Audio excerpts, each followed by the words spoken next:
भैया। और लॉकडाउन ठीक से बीता था ना।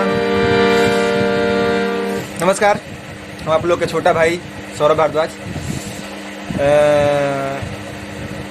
प्रैक्टिस करते रहनी है तो कहने के तन मैंने सुना दी। आप लोग बड़ा मिस करते हो कब ना, तो कोनो गलती हुई तो छोट भाई समझ के माफ़ कर देव जा। और अच्छा लगी तो चैनल के सब्सक्राइब कर देव जा, लाइक कर देव जा और शेयर कर मत भूलब जा। तो शुरू करते नहीं। ओ हर मेहंदी रची ना ओ हर मेहंदी रची ए हर अर्थी सजी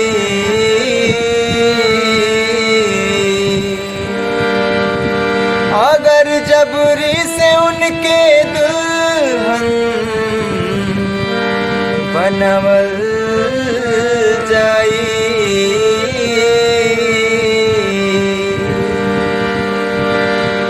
एक तरफ फूल के खुशबू से महकी सुहाग के सजिया,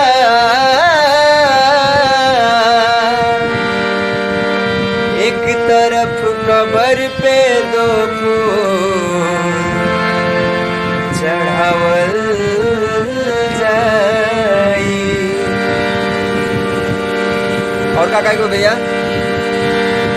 कौन जादू चला दी हलू भइल बा दिल दीवाना हो,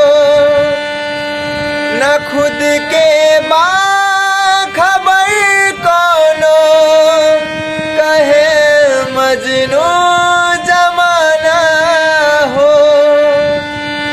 कौन जादू चला दे हलू भइल बा दिल दीवाना हो, ना खुद के बा खबर कोनो कहे मजनू जमाना हो, जमाना हो।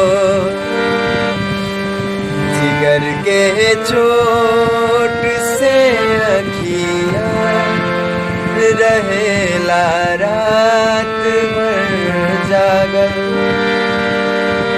रूपवा के असर ना हो, रूपवा के असर ना हो।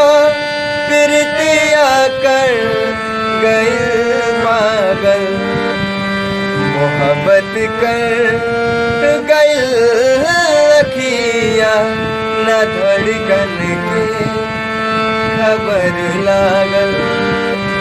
मोहब्बत कर गई अखिया, न धड़कन के खबर लागल। गलती हो गई ला।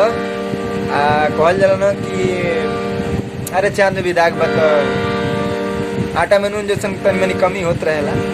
और अच्छा लगी तो शेयर कर देव जा। आपके छोट अनुज और आई लव यू। फिर भेंट हुई।